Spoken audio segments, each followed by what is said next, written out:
bonsoir, bienvenue à toutes et à tous dans le débat sur l'intelligent TV. Le jeudi 21 novembre 2024, le gouvernement de Côte d'Ivoire a décidé de la suspension des déguerpissements à Abidjan, la capitale économique ivoirienne. Mais cette mesure soulève des questions. S'agit-il d'un acte d'humanisme pour protéger les droits des populations vulnérables ou d'une stratégie politique à l'approche de l'élection présidentielle d'octobre 2025? Pour en débattre, j'ai le plaisir de recevoir sur ce plateau deux invités. Monsieur Michel Betta, il est directeur fondateur du journal Le Bélier. Monsieur Betta, bonsoir. Bonsoir Khalil, et merci pour l'invitation. C'est à vous le merci. Merci de répondre toujours favorablement à nos invitations, au même titre que M. Lansina Karamoko, qui est avec nous ce soir. M. Lansina, bonsoir. Bonsoir Khalil. Et merci d'être là sur ce plateau pour que ensemble nous puissions débattre autour de ce sujet déguerpissement, sinon suspension des déguerpissements à Abidjan, stratégie politique ou acte d'humanisme. Messieurs, comment avez-vous accueilli cette annonce de suspension de ces déguerpissements? Pétain Michel. Bon, moi je voudrais faire remarquer que d'abord avant de parler de suspension, faire remarquer que les déguerpissements ne sont pas nouveaux en Côte d'Ivoire.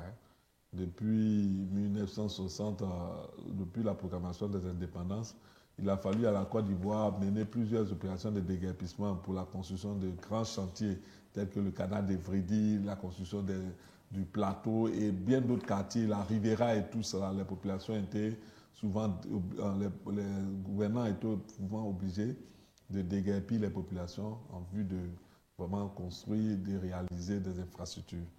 Mais pour ce qui concerne la mesure de suspension du déguerpissement par le pouvoir actuel, au regard de, comme je l'indiquais, au regard de ce qui a été fait depuis, il y a eu vraiment à ce niveau-là, au niveau du pouvoir RADP qui gouverne le pays actuellement, des manquements graves. Je dis manquement grave parce que je mesure un peu l'ampleur de la souffrance qu'ont vécu les populations qui ont été victimes de ces déguerpissements qu'on a appelés déguerpissements sauvages. Et aujourd'hui, tenir compte de cela et suspendre l'opération ne peut que soulager, tant soit peu, nous les populations qui avons observé la misère de nos concitoyens et aussi ces concitoyens qui ont vécu ces drames-là de façon tragique. Quand vous parlez de manquement grave, de quoi s'agit-il exactement? Non, on nous a fait croire au départ que les populations qui étaient dans des zones à risque, on a parlé de près de 172 sites, devaient être déguerpis. Ce qui avait commencé, mais on a vu Gobelé et tout cela. Mais lorsque cela s'est fait, on n'a pas eu tellement à redire. Mais quand on a vu que désormais, ces déguerpissements concernaient même des populations même qui avaient des sites, qui avaient déjà des titres fonciers, des ACD et tout cela, qui avaient déjà construit des maisons dans des sites viabilisés, on s'est dit qu'il y a anguille sous roche. Et vraiment, on ne pouvait pas rester indifférent. C'est pourquoi vous avez pu suivre un peu le tollé ou bien la stupeur qui s'est emparée des populations lorsque des enfants qui étaient encore dans des établissements scolaires ont vu les établissements détruits par les bulldozers du ministre-gouverneur Cissé Bakongo. Voyez-vous, je veux dire que ces développements ont pris l'allure je pourrais dire, on pourrait dire même d'une action je ne veux pas utiliser des mots assez durs, mais je vais dire d'une action, ça a pris l'allure d'une action un peu qui allait dans tous les sens. Dans tous les sens, au point qu'on ne savait même plus qui devait être déguerpi et pourquoi les gens étaient déguerpis. Et ça a entraîné ce qu'on a pu observer, ces populations dans le désarroi, ces populations en quête même de minimum de vie dans notre territoire à Abidjan. Donc, toutes ces situations-là n'étaient pas faites pour arranger les choses. Et je crois que le gouvernement, en prenant aujourd'hui ces mesures de suspension, vraiment nous donne l'occasion de mieux analyser cette situation-là et de vraiment souhaiter que si ça doit reprendre, que ça se fasse dans des situations plus adéquates, hein, qui respectent les droits de l'homme, qui respectent les droits des citoyens, des chartes internationales que la Côte d'Ivoire a signées. D'accord. Monsieur Nassina, comment vous analysez cette décision de suspension? Oui, je ferai comme le frère Beta. Pour dire que le déguerpissement, ce n'est pas nouveau. Hein. On a toujours pris comme référence les pays occidentaux. Quand je vois le cas de Paris, c'était en 1853 avec Napoléon III, qui, à son temps, avait confié pour l'embellissement de la ville de Paris, pour des questions d'assainissement, etc., avait vu Napoléon III confié à Georges Haussmann la mission, n'est-ce pas, de rendre Paris à l'image, n'est-ce pas, de Londres, où il avait été en exil pendant quelques années.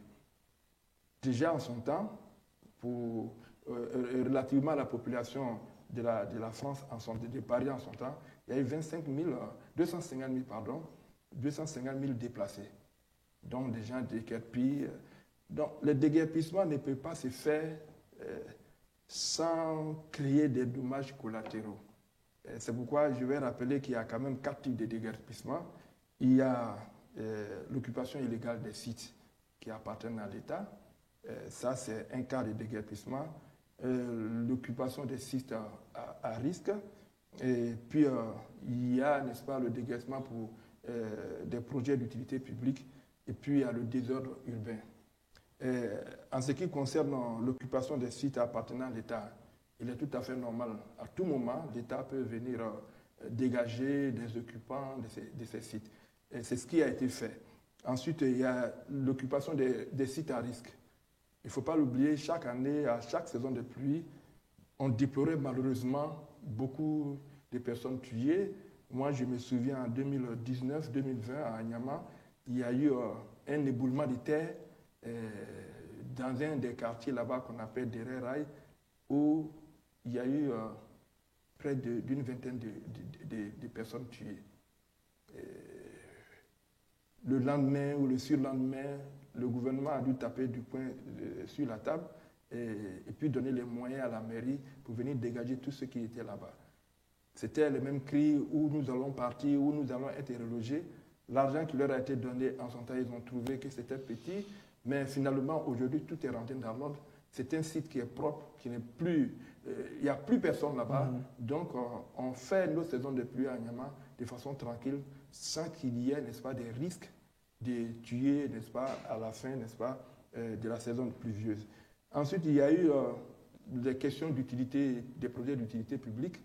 Pour ce que nous savons, il y a eu des discussions en amont avec les occupants de ces sites-là, notamment le village d'Abidjan à Djamé, et des discussions. Je ne rentre pas dans les détails des discussions, mais il y a eu quand même des discussions. On n'est pas venu leur dire un matin, il faut quitter, il faut quitter, il faut quitter. Il y a des discussions, mais à un moment donné, l'État régalien a pris sa décision, n'est-ce pas, de la déguerpir. Et puis ensuite, il y a le désordre urbain. Vous savez quand même, Michel et moi, nous sommes d'un certain âge, peut-être par rapport à vous, Khalil. On a vécu à Abidjan. Moi, j'étais au 220 logements. C'est là-bas que j'ai fait mon adolescence, puis le collège, le lycée, puis ensuite, avant de partir à l'université. On était dans des conditions de vie très agréables. Mais aujourd'hui, on ne peut plus rentrer dans ce quartier, parquer sa voiture pour aller rendre visite aux parents. Donc, il y a toutes ces questions-là. Et aujourd'hui, l'État décide à un moment donné de s'arrêter. Oui, on peut percevoir ça comme une question politique, parce que l'opposition qui, en son temps, avait tapé sur le régime en place, qui sont en train de faire des déguerpissements, je dirais, inhumains. Et je crois qu'ils nous ont été comme des bons conseillers. Peut-être qu'on a compris. Et puis, bon, aujourd'hui, on a arrêté parce que j'estime quand même que l'État a atteint ses objectifs. Les personnes qui étaient exposées dans des zones à risque sont tous partis. Donc pour vous, l'État a atteint ses objectifs? L'État a d'une part atteint ses objectifs et l'État dit qu'il faut arrêter. il y a une question d'humanisme quand même derrière. Il faut arrêter. Il y a une question de respect des droits de l'homme. Il faut arrêter. Ceux qu'on a déguerpis et qui étaient exposés, nous allons les reloger. Une fois qu'ils seront relogés, ils ne vont pas occuper à eux seuls, ceux qui ont été déguerpis, à eux seuls le site qui va être aménagé, qui est en train d'être aménagé. Ils ne vont pas occuper à eux seuls ces sites-là. Il y a d'autres déguerpissements qui vont suivre plus tard et ils rejoindront, n'est-ce pas, les premiers qui seront... On va y arriver. Alors, Beta, il disait que il estime que l'État, quelque part, atteint ses objectifs. Voilà pourquoi il a décidé de suspendre ces opérations de déguerpissement. Est-ce que ce n'est pas plutôt, selon vous, que c'est une forme de prise de conscience de la part de l'État sur les impacts négatifs de cette opération sur les populations vulnérables? Oui, vous me donnez l'occasion de soulever un pan du visage, hein, je dis du visage, je peux dire inhumain même de certaines actions de nos gouvernants. Parce que vous n'imaginez pas que c'est à croire que ce gouvernement navigue à vue. Imaginez-vous, on veut faire un déguerpissement, l'impact est mesuré. On devait mesurer l'impact de ces déguerpissements-là sur les populations. Où elles iront? C'est pourquoi en début d'émission, j'ai fait remarquer que le déguerpissement a toujours existé à Abidjan. Mais le dernier en date, c'est celui il ne faut pas oublier, de 97, avec les gens comment on appelait le quartier là, Washington. Oui. On les a relogés à Bobo avant de faire le déguerpissement. Donc, c'est-à-dire, nos États, depuis que le PDCI avait ce pays-là, et qu'on a fait ces déguerpissements, on les a fait avec un visage humain.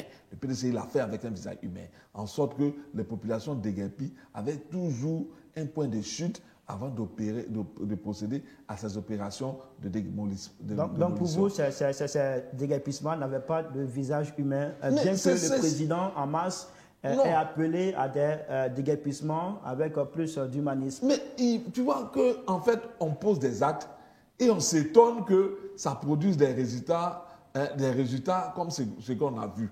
Mais ce n'est pas maintenant que tu vas appeler à un déguerpissement à visage humain. C'est avant d'entreprendre ces opérations qu'il fallait le faire. Parce que ces déguerpissements-là, nous connaissons comment elles s'opèrent. Donc on sait qui sont ceux qui seront déguerpis, où elles en vont, ces populations-là. On connaît leur nombre. Il y a plusieurs actes comme ça sur lesquels même vous me donnez l'occasion de me prononcer. Vous savez, aujourd'hui, on a dit dans la ville d'Abidjan qu'on va assainir, la ville d'Abidjan, on va déloger les étals des commerçants, tout ça. Mais qu'est-ce qu'on a prévu pour toutes ces populations-là? Qu'est-ce qu'on a prévu pour elles? Donc pour vous, il fallait d'abord reloger ces populations avant de passer à l'opération. Il faut trouver des solutions à nos actes. C'est ça. Il faut trouver des solutions. Quelle que soit la nature, mais il faut leur trouver des solutions. Parce que vous n'imaginez pas qu'on décide aujourd'hui de détruire les étals de tous ces commerçants-là. Mais on en fait quoi, ces commerçants-là? On fait de quoi? Ils sont combien? Est-ce que vous avez vu aujourd'hui le gouvernement s'asseoir là pour dire on a déguerpi ici, mais voilà ce qu'on a prévu pour ceux qu'on a déguerpi, voilà. C'est toutes ces questions-là, il faut aborder franchement. Moi, je ne pense pas que... Le gouvernement a pris quand même des mesures dans le mois de mars pour reloger ces populations. Non, vous savez, c'est maintenant qu'on parle de mesures. Sinon, avant de déguerpir, on devrait parler de ces mesures-là. Je vais dire quoi? Je vais m'arrêter là, après je vais poursuivre certainement, mais je vais dire qu'il faut que nos gouvernants apprennent à planifier leurs actions. Parce que moi, j'aurais souhaité que quand le ministre-gouverneur veut opérer une opération de déguerpissement, que ce soit sur les artères où il y a les femmes, et qu'ils nous disent au moins le nombre de personnes qui seront impactées. Et au moins, il faut qu'on évalue socialement, économiquement, ces impactés-là, pour qu'on puisse permettre de trouver des solutions adéquates à leur situation après. C'est ça aussi. Parce qu'un gouvernant, c'est souvent prévoir. Parce qu'un gouvernement n'a pas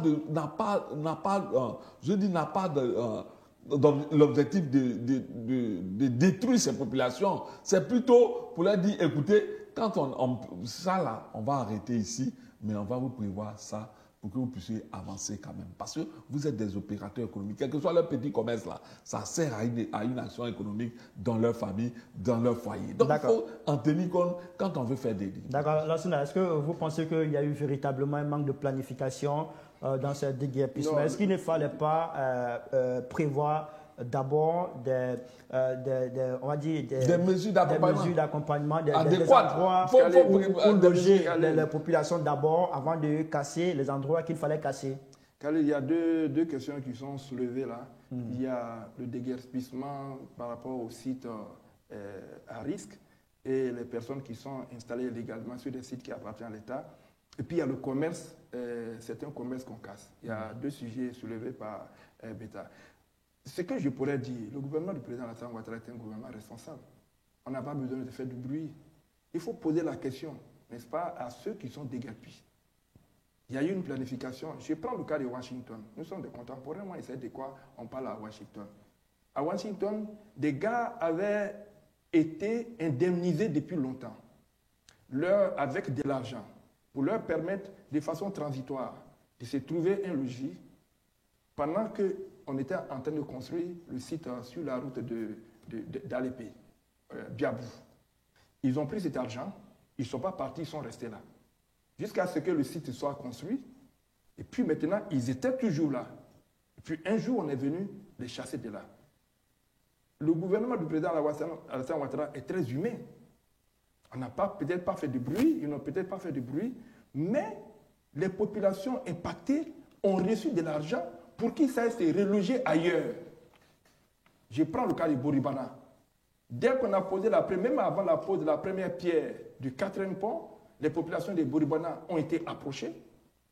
Ils ont reçu de l'argent qui devait leur permettre d'aller se reloger quelque part en attendant que les discussions soient achevées par rapport au site d'Anyama actuellement. Mais ils ne sont pas partis, ils sont restés là. À un moment donné, il fallait bien qu'ils partent. La preuve, dès qu'on a cassé là-bas, aujourd'hui la population d'Anyama a explosé. Moi, je suis d'Anyama. Je suis même membre du conseil municipal de la mairie de Fatim Bamba. La population d'Anyama a explosé. Mais les personnes qui viennent là-bas, nous les accueillons aujourd'hui. Ils sont honnêtes avec nous. Ils nous le disent. Nous avons reçu de l'argent. Bon, on veut avoir une maison où rester. Aujourd'hui, ils sont pratiquement tous relogés. En tout cas, Anyama a absorbé au moins 90% des gens qui sont partis des Bourgogne. Donc la planification a été faite. La planification a été faite, mais les populations ont joué à la mauvaise foi. Ils ont joué à la souris, au chat et à la souris avec l'État. Et à un moment donné, l'État était obligé de prendre des décisions.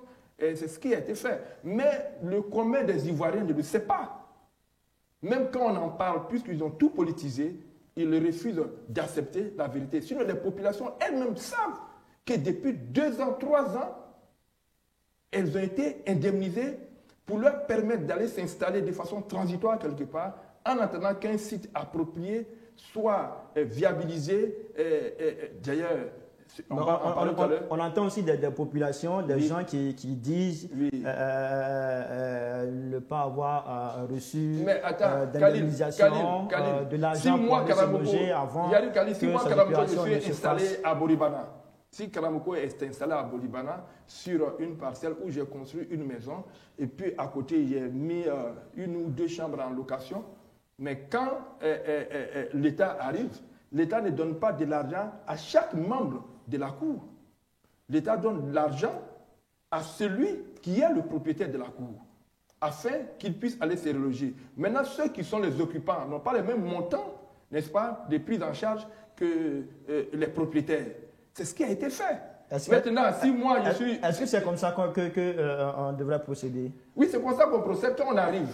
Si Khalil est le propriétaire, il a un montant, puisque c'est lui qui a bâti la maison qui va être détruite.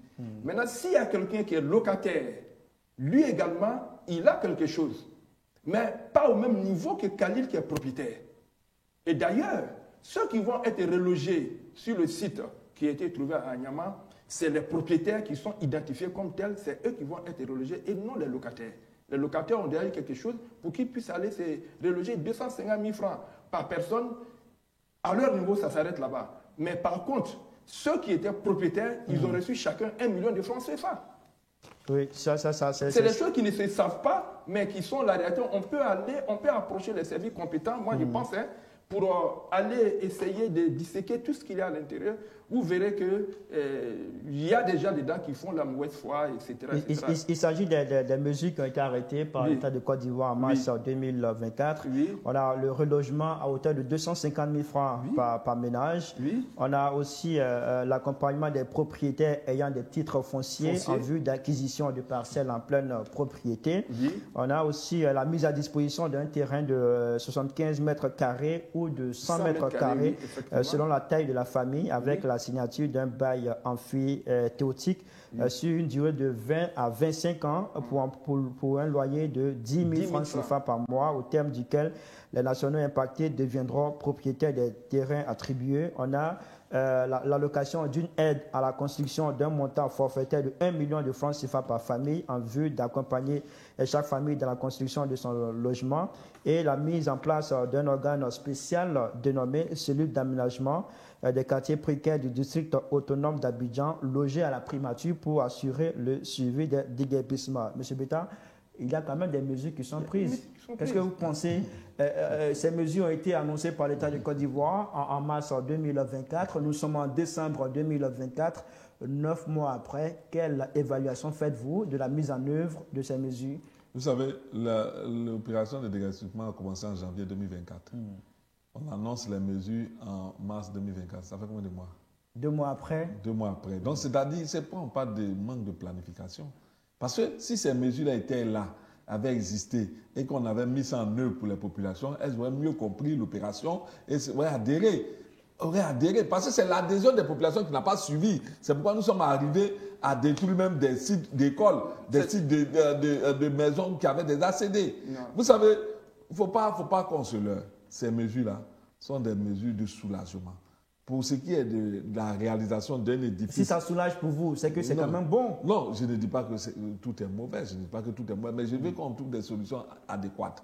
Quand il n'y a pas de solution adéquate, quand tu parles de construire une maison, et puis tu donnes 1 million à quelqu'un, tu penses qu'il va arriver à quel niveau? De toi à moi.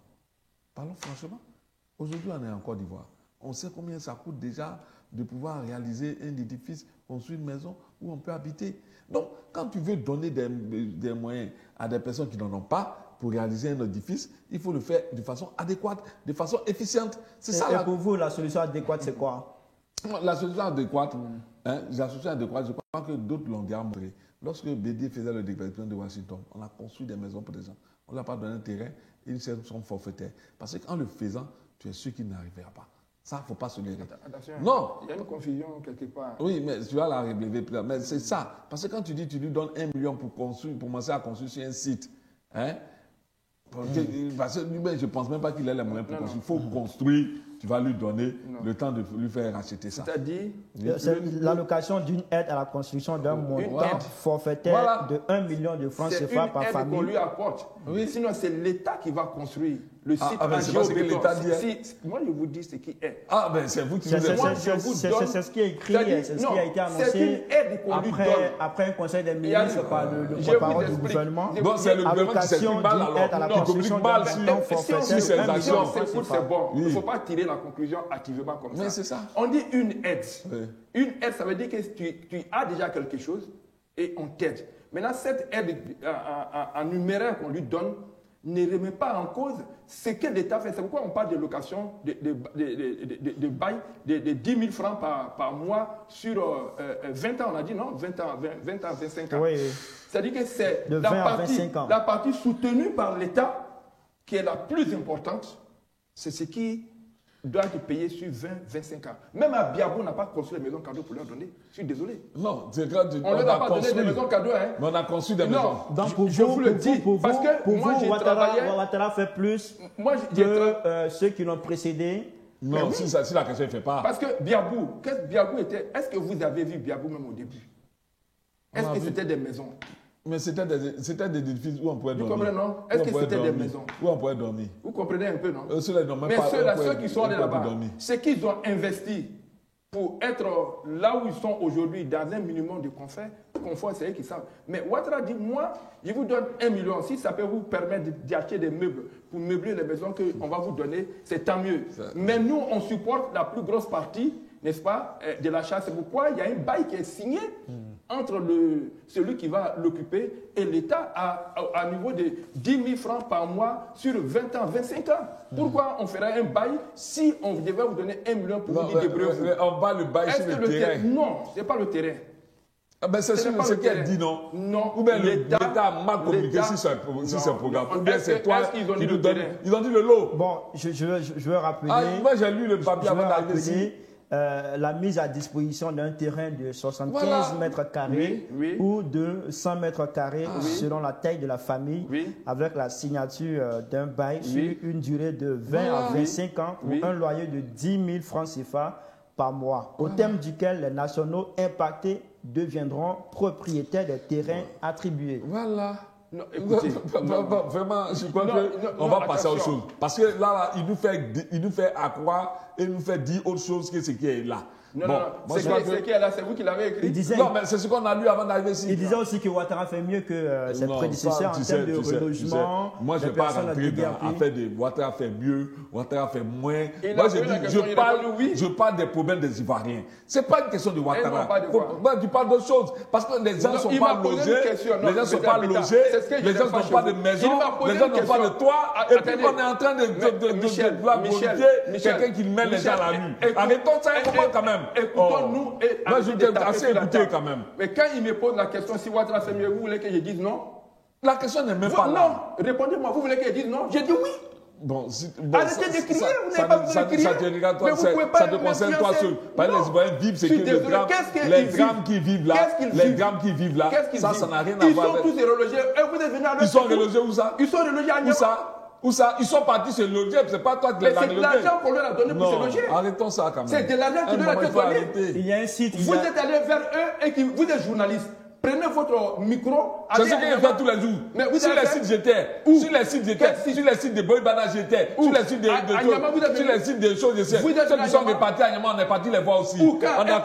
Mais attends, c'est pas à toi, je donne mes informations. À Niamey incognito sans que les autorités ne soient informées. Alors, M. Pétard, vous êtes journaliste, vous arrivez dans une localité pour aller interroger les populations sans même que les autorités ne soient informées. Ça, c'est un autre débat. Ça, c'est gagner les journalistes. Il n'est pas venu à Niamey, il a qu'à me dire où il est venu à Niamey. Qu'il me dise où il est venu à Niamey. Il n'est pas venu à Niamey.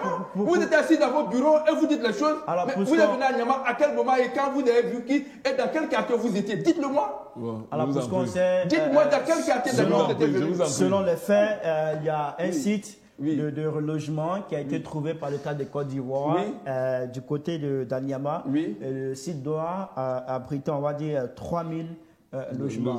Oui, mais on a vu la publicité. C'est une publicité pour vous? Non, s'il te plaît. Voilà, on a vu la publicité. Non, on a vu la publicité. Tu sais, ce qui m'a... Vous n'avez pas été là-bas. Non, s'il te plaît. Vous n'avez pas été là-bas. Je finis de parler. On va parler, après vous allez réagir. Voilà, j'ai vu la publicité et ce qui m'a marqué, c'est que ce programme est tenté finir en octobre 2025. Voyez-vous, la coïncidence est tellement belle que je crois que tout ce que la question posée au début a tout son sens. Donc pour vous, cette suspension, c'est plus politique que... Tu sais, il y a trop d'effets d'annonce que de réalité. Tu sais, aujourd'hui, on a un déficit de logement de 500 000 logements à Abidjan. Ouattara est venu avec... C'est la faute à qui? Non, s'il te plaît, je finis. On va s'écouter, M. Lassina, s'il vous plaît, on va l'écouter. 500 000 logements à Abidjan. Et chaque année, ça augmente de 10%.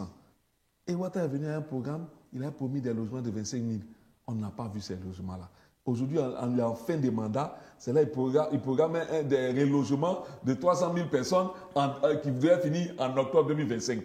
La date des élections. Donc M. Pétard, si on comprend votre raisonnement, cette suspension, c'est plutôt une stratégie politique. Non, tu sais, il ne faut pas se voiler la face. Lorsque l'État a commencé cette opération de déguerpissement, j'ai dit l'opération a commencé depuis janvier 2024. Ce n'est qu'en novembre 2020, le 21 novembre, qu'ils ont annoncé cette demande de suspension. Et après quoi? Avant ça, tu as vu la levée de bouclier des acteurs politiques. Laurent Gbagbo s'est rendu sur les sites. Tidjane Thiam s'est rendu sur les sites. Mais tout le temps qu'on a parlé là, personne ne nous a écouté. Mais quand ceux-là se sont levés, qu'ils sont allés sur les sites et ils ont décrié ce déguerpissement à visage inhumain, c'est ainsi que le gouvernement trouve maintenant des arrangements, voilà. comme s'il était surpris, Voilà. comme s'il ne savait pas de quoi ça arrivait. Mais non, tu me laisses finir, s'il vous plaît. J'ai dit que arrêtons de jouer à la vie des Ivoiriens. Donc le gouvernement a cédé face à la pression, c'est ça? Mais il fallait, même Amnesty International a dû faire un communiqué pour dénoncer ces déguerpissements. Cela n'a pas été fait de gaieté de cœur par l'État de Côte d'Ivoire. Mais si ce n'est pas de gaieté de cœur, mais l'attitude qu'ils ont donnée à voir, ça montrait qu'ils étaient dans une furie de démolition, loin de vouloir entendre raison de la détresse des populations. D'accord. Monsieur Lassina. Le gouvernement fait l'annonce en novembre, le 20 novembre précisément, 21 novembre 2024. De la suspension. L'annonce est faite le 21 novembre 2024. Laurent Gbagbo est parti sur le site dans quel mois? Le site dont vous faites allusion. Le site des choses, on était en juin, si j'ai bonne mémoire. Non. On était en quel mois? C'était juste après la CAN. Et les Ivoiriens lui ont rappelé qu'on était en février. On était en février, des retours de Mama, il s'est arrêté à Yopougon. C'était juste après le passage des bulldozers. Donc on était en mars. Non, c'était en février, c'était pas en mars. C'était en février. Juste après la finale de la CAN, une semaine, je crois, après la finale de la CAN. Donc, c'était la pression qu'il a mis en février, qui nous a fait reculer en novembre. Vous voyez un peu l'écart. Il ne faut pas dire des choses qui ne sont pas vraies. Attends. Non, il ne faut pas m'arrêter. Vous m'avez dit de vous laisser parler. Oui, allez-y. Ce n'est pas la pression de qui. Je vous ai dit d'entrée que les gars qui étaient installés sur des sites qui appartiennent à l'État ont été déguerpis. Les gens qui étaient installés sur des sites à risque d'inondation et d'éboulement de terre ont été déguerpis. L'objectif humanitaire a été atteint. Parce que tant que ceux-là étaient installés là où ils sont, on continuait. Je vous ai dit d'entrée, à l'entente des échanges, que l'objectif a été atteint. Il est question maintenant que tous ceux qui ont été déguerpis, c'est comme quelqu'un qu'on veut soigner, on veut le piquer parce que généralement les gens ont peur de la piqûre. Pour qu'il soit guéri, il faut lui faire 3 injections, 3 jours de suite. Il le refuse, mais on le force et puis on le pique, il guérit. Donc tous ceux qui à un moment donné ont été déguerpis étaient installés soit dans des zones illégalement occupées ou dans des zones à risque. Cet objectif a été largement atteint. Cet objectif a été atteint. Mais Boribara n'existe plus. Les zones à risque de Banco n'existent plus. Donc, il n'y a plus de population exposée parce que chaque année, on disait, mais attends. Mais il faut aussi préciser que ce n'est pas une suspension définitive. Non, non. Voilà, parce que c'est ce que j'ai dit. Est-ce que vous me suivez? Je vous ai dit que le site qu'on a trouvé, il est assez grand, je dirais même plus grand que ceux qu'on doit reloger. Donc, il y a une autre partie du site qui est réservée à ceux qui vont être déguerpis plus tard. Parce que le Premier ministre a dit, on suspend. À la demande du président de la République, le gouvernement suspend. Mais n'empêche que si des zones à risque sont détectées, ils seront dégagés. Parce que ce n'est pas au nom des sentiments qu'il faille laisser chaque année des populations mourir comme ça après chaque saison de pluie. Alors, est-ce que ce ne sont pas plutôt des calculs politiciens qui ont poussé... Oui, ça, de toutes les façons, depuis le début de l'opération, depuis le début de l'opération, on dit, mais vous êtes en train de déguerpir des gens, comme s'ils savaient que, comme s'ils ont la preuve matérielle que c'est des militants du RADP. Ce sont vos militants, vous êtes en train de les chasser, ils ne vont pas voter pour vous. Aujourd'hui, on dit, OK, on arrête. On dit encore, vous arrêtez parce que c'est finalement là. L'Ivoirien, quand tu vas épouser une femme, on dit que c'est politique. Quand tu vas la divorcer, on dit politique. L'État de Côte d'Ivoire, dont le premier responsable, aujourd'hui, le président Alassane Ouattara et son gouvernement, fait son travail sans tenir compte de la vie des uns des autres, parce qu'ils ont tous gouverné.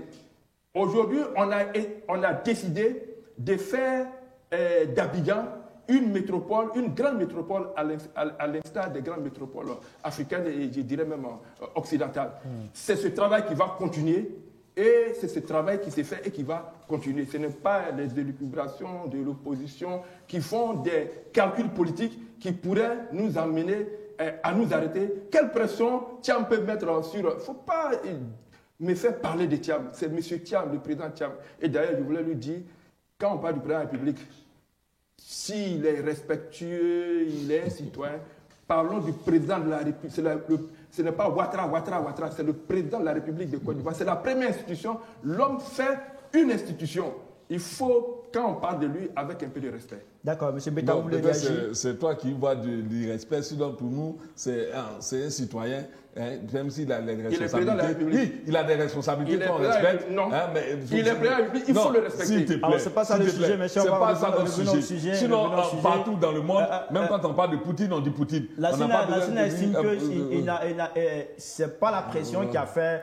Oui, non, il peut le dire. Non, il peut le dire. Quand il a pris le cas de Laurent Gbagbo s'y est rendu juste après la CAN. Oui. Si c'était une pression, c'est le fait en mars ou bien non, s'il te plaît, en mars ou en avril. S'il te plaît, une pression, hein, c'est pas tordre la main à quelqu'un. Hein. Sincèrement, donc faut pas essayer de minimiser la souffrance des populations en disant que c'est pas une pression, c'est une pression. Non, là, on n'en est même pas là. Je dis, quand tu as commencé en janvier 2024, une opération de démolition et que tu en es arrivé à démolir des écoles qui étaient en pleine année scolaire et qu'on attire ton attention. Depuis longtemps, on attirait son attention, mais il ne voulait pas entendre raison, ce gouvernement. Donc aujourd'hui, on a pu en faire en sorte que ce déguerpissement prenne une autre allure que celui qu'il avait donné, mais c'est à saluer quand même de la part de ceux qui ont pu attirer l'attention des uns des autres. C'est cela qu'il se dit. Sinon, vous pensez que quoi?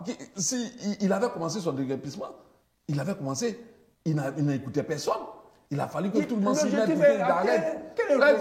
Tu penses que ce déguerpissement-là était prévu pour être suspendu en novembre? Quoi ça? Le déguerpissement, il était prévu pour être suspendu en novembre? C'est subjectif, c'est ce que vous dites. Non, mais c'est ça, tu veux me faire croire. C'est subjectif, c'est ce que vous dites. Planification, c'est un déguerpissement, c'est une planification. S'il n'y a pas eu de planification autour de on vous a annoncé qu'on devait commencer telle date, finir à telle date. Mais est-ce qu'on a vous avez planifié? Vous n'avez jamais c'est subjectif, c'est ce que vous dites. Alors, c'est pourquoi il parle de planification. Attends, la planification, on ne va pas dire...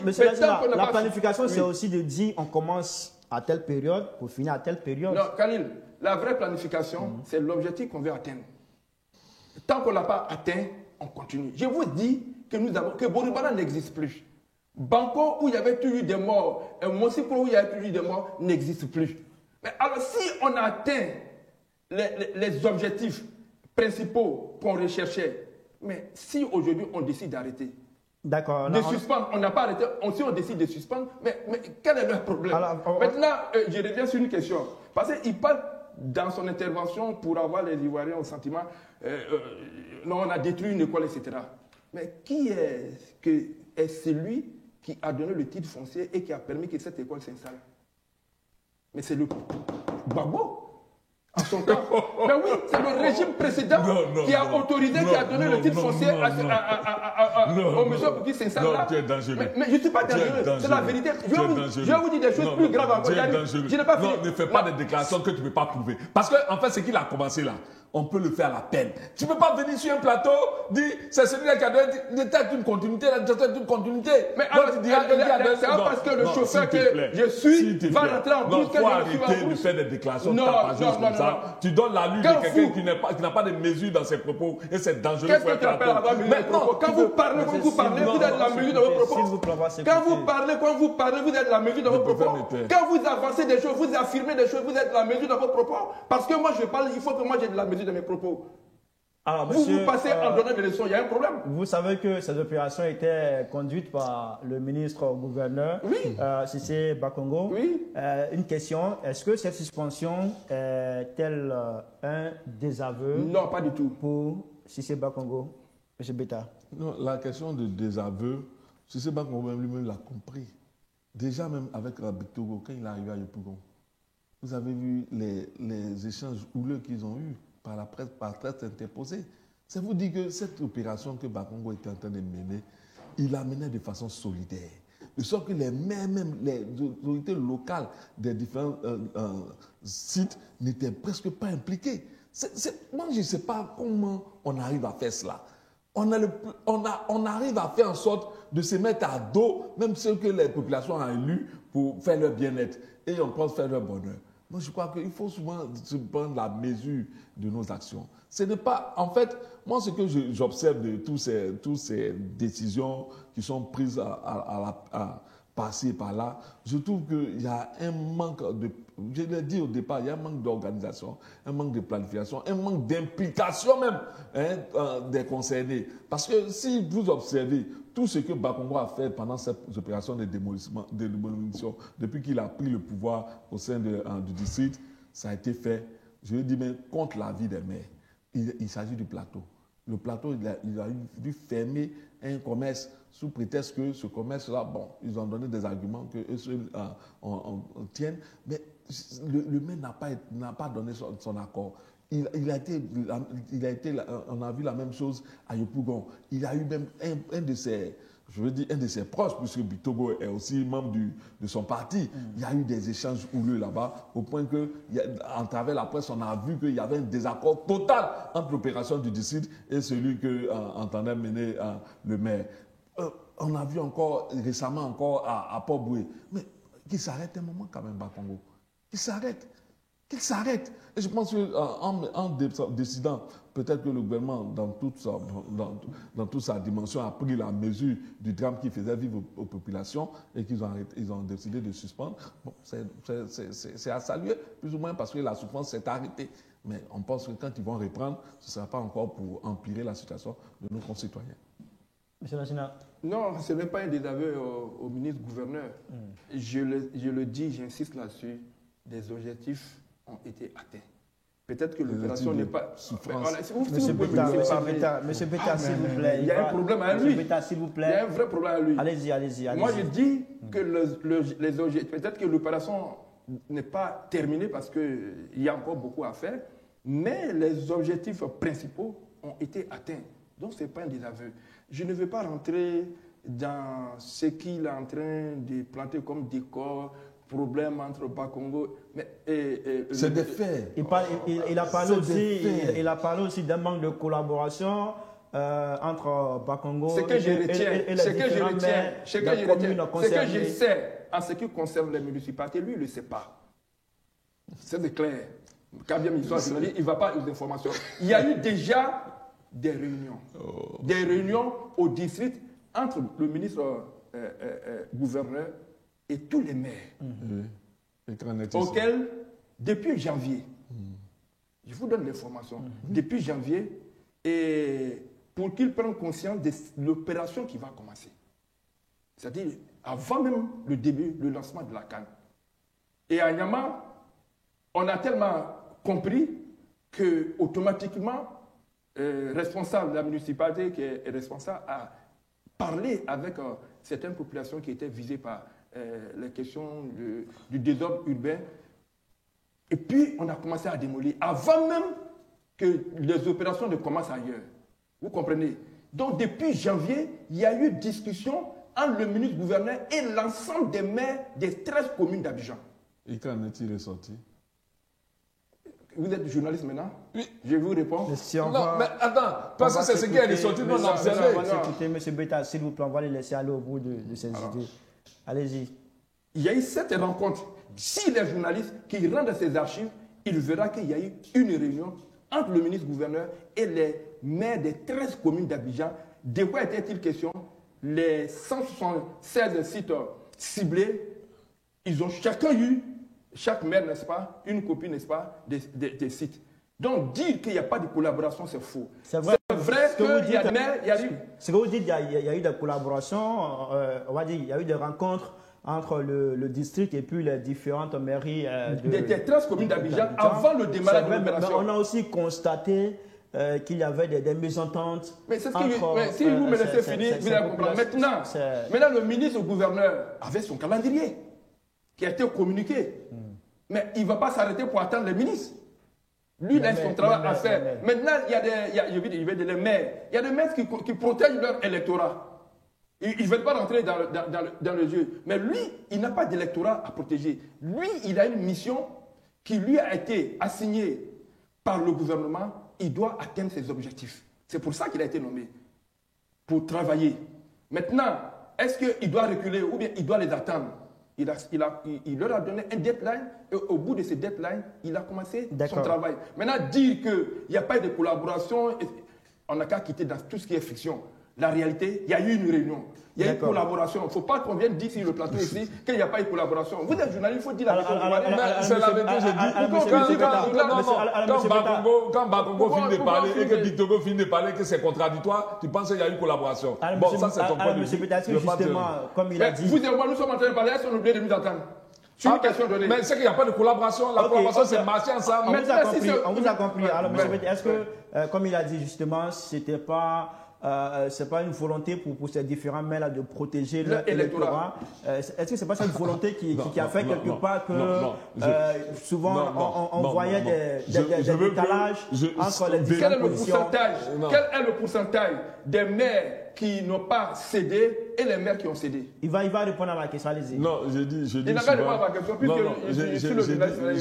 j'ai dit souvent, tu vois, c'est dommage quand même ce que M. Lansine Karamoko fait. Mais vous avez dû quand même assez le présenter avant le débat. Parce que vous avez dit sûrement son nom, vous n'avez pas dit ses attributions au sein du RADP. Parce que... Je ne m'en cache pas, vous êtes PDCI, je suis RADP. Non, je ne suis pas PDCI. Bon, pour ce qui est de la présentation, il y a le nom qui s'affiche sur je n'ai pas de complexe à ce niveau. Voilà. Mais parce que, je n'ai aucun complexe à ce niveau. De collaboration. Ces gens qui disent être neutres, qui ne le sont pas. Non, la question n'est pas d'être courageux. La question est d'être assez objective. La question est d'être assez objective sur les questions. S'il vous plaît, Lansine Karamoko, il est membre du bureau politique. C'est pas caché. Il le sait. Mesdames, c'est pas pour moi, c'est pour les auditeurs. Mais vous le savez. Il est aussi conseiller au CESEC. Il y a le nom et puis le titre qui s'affiche au bas de l'écran. Donc, pour dire que de son point de vue, il y a eu collaboration. Parce que le maire et les DC se sont rencontrés. Mais ce qu'on a observé sur le terrain, ce qu'on a observé dans les déclarations, c'est que les maires n'ont pas suivi. Combien de maires? Est-ce qu'ils ne protégeaient pas leur électorat? Non, mais si c'est pris ainsi, on le dira aussi du RADP. Aujourd'hui, en suspendant, est-ce que ce n'est pas pour protéger l'électorat? On va faire des amalgames, des suppositions sans fondement et on sera sur un plateau en train de faire des déclarations comme le fait M. Lansine si bien. Comme vous le faites bien aussi également. Bon, je pense qu'il faut aller à l'essentiel. Aujourd'hui, on a observé des faits. Il faut souhaiter que cela ne se reproduise plus. Voilà, parce que les déguerpissements auxquels nous avons assisté en Côte d'Ivoire de janvier 2024 à novembre 2024 avaient tout sauf un déguerpissement fait par un gouvernement qui veut donner un visage, je dis un visage humain à ses actions. Parce qu'il ne faut pas oublier, le gouvernement est là pour toutes les populations, que ce soit les sans-emploi, que ce soit les petits commerçants, que ce soit les secteurs informels. Le gouvernement se doit de leur trouver des repères pour vivre dans ce pays-là, vivre du fruit de leur labeur. Donc quand ce n'est pas fait, nous sommes en droit de nous offusquer et de nous sentir auprès de ces populations faibles-là, de ces populations diminuées-là, comme des victimes autant qu'elles. Donc c'est ce que nous exprimons, cette victime, ces populations qui ont subi les affres de la volonté du gouvernement de leur ôter leur loyer, de leur ôter leur école, ça nous touche. Ça nous offense parce qu'en tant que population, nous sommes solidaires de ceux-là. C'est de là qu'il s'agit. Donc aujourd'hui, on a décidé de suspendre. Nous souhaitons qu'à la reprise, ça prenne plus une allure, plus, je veux dire, décente. C'est-à-dire, quand on doit indemniser les gens, les populations, qu'on tienne compte de la réalité sociale aujourd'hui et économique. Parce que quand tu viens indemniser quelqu'un, et tu lui donnes seulement une somme forfaitaire qui n'est même pas capable de pouvoir s'acquérir un loyer à Abidjan, je pense que tu n'es pas en train de l'aider. Au contraire, tu es en train de le chasser.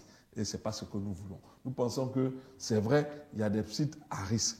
Mais ces sites à risque-là, voyez-vous, je prends l'exemple de Gobelé, on les a déguerpis, mais c'est en train de revenir. Pour ceux qui sont passés là, comme lui dit, je ne vais pas sur le terrain. C'est pour lui dire que je vais sur le terrain. Contrairement à lui, il est dans son bureau climatisé et il oublie la réalité des populations. Vous n'allez pas sur le terrain. S'il vous plaît. Vous avez dit quelque chose qui n'est pas vrai en disant que vous êtes rendu à Niamey. Je vous tiens que c'est faux. Prouvez-moi que vous êtes venu à Niamey. Parce que ça, c'est chez moi. Je peux dire dans quel cadre vous êtes venu. Il n'est pas venu à Niamey. Il ne dit pas la vérité. Je ne vais pas te répondre. Non, vous ne dites pas la vérité. Monsieur Lansina. Non, Khalil.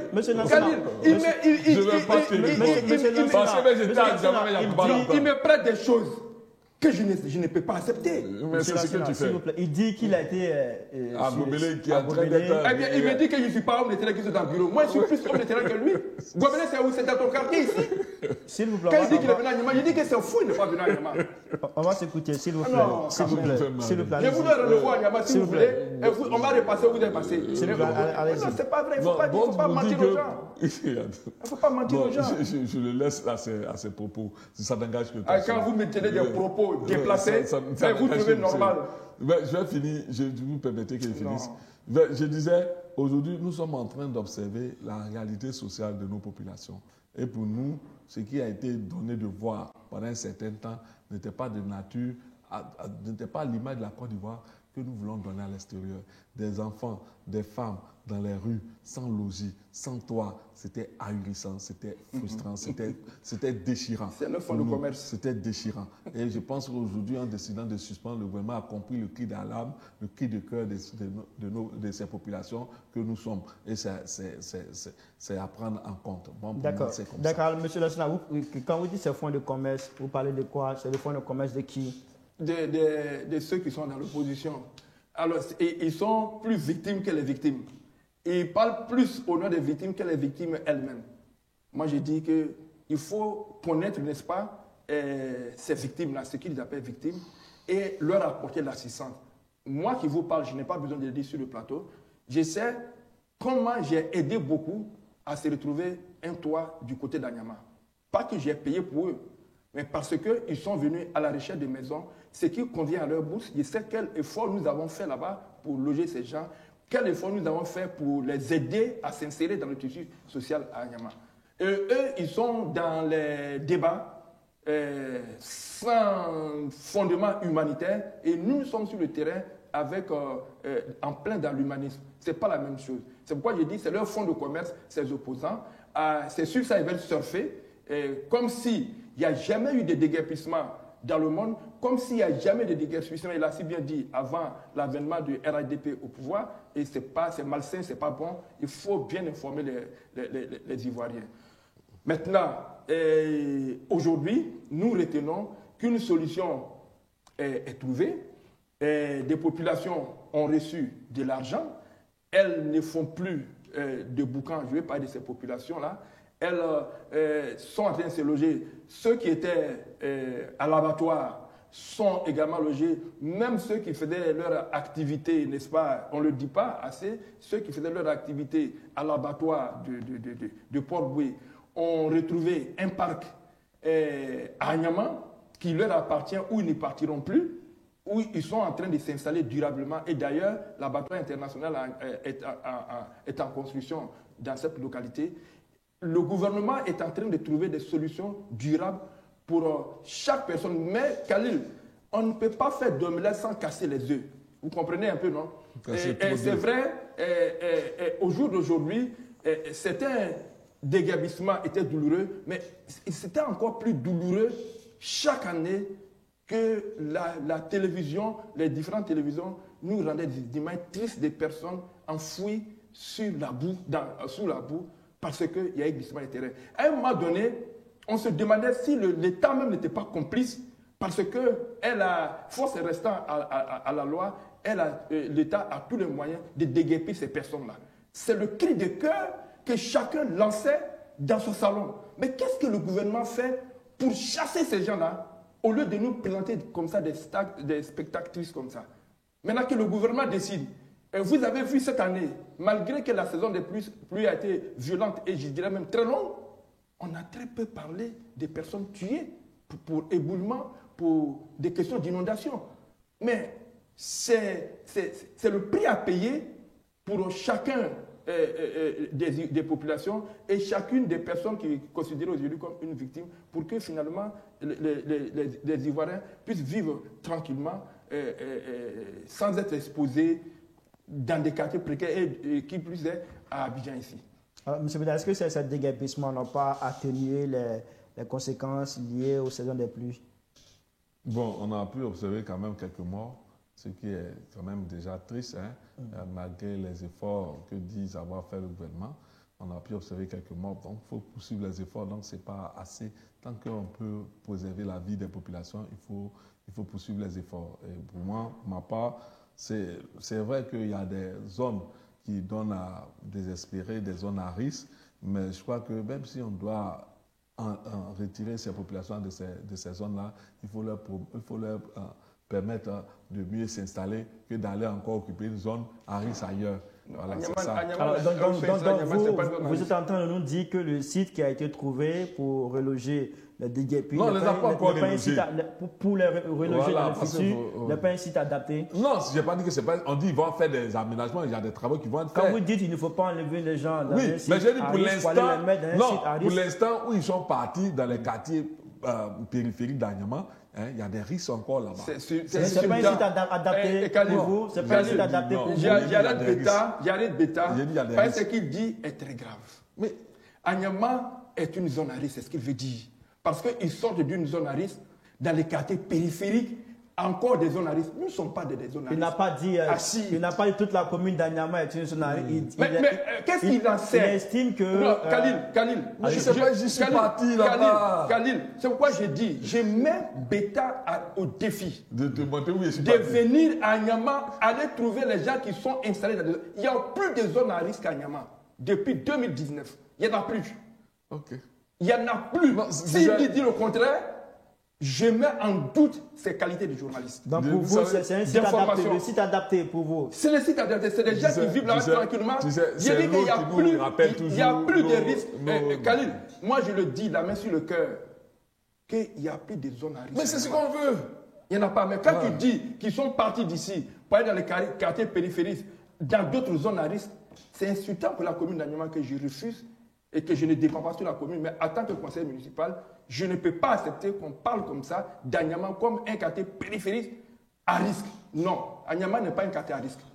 Oui. D'accord. Messieurs, merci. On va s'arrêter là pour ce débat. Ouais. Merci à tous les deux d'avoir été sur ce plateau, d'avoir débattu sur ce thème. On a compris la position de chacun d'entre vous sur ce sujet, suspension des déguerpissements à Abidjan. On va dire acte d'humanisme ou stratégie politique. Merci en tout cas d'avoir honoré notre invitation. Merci à toutes et à tous de nous avoir suivis. À très bientôt sur nos antennes pour un autre numéro.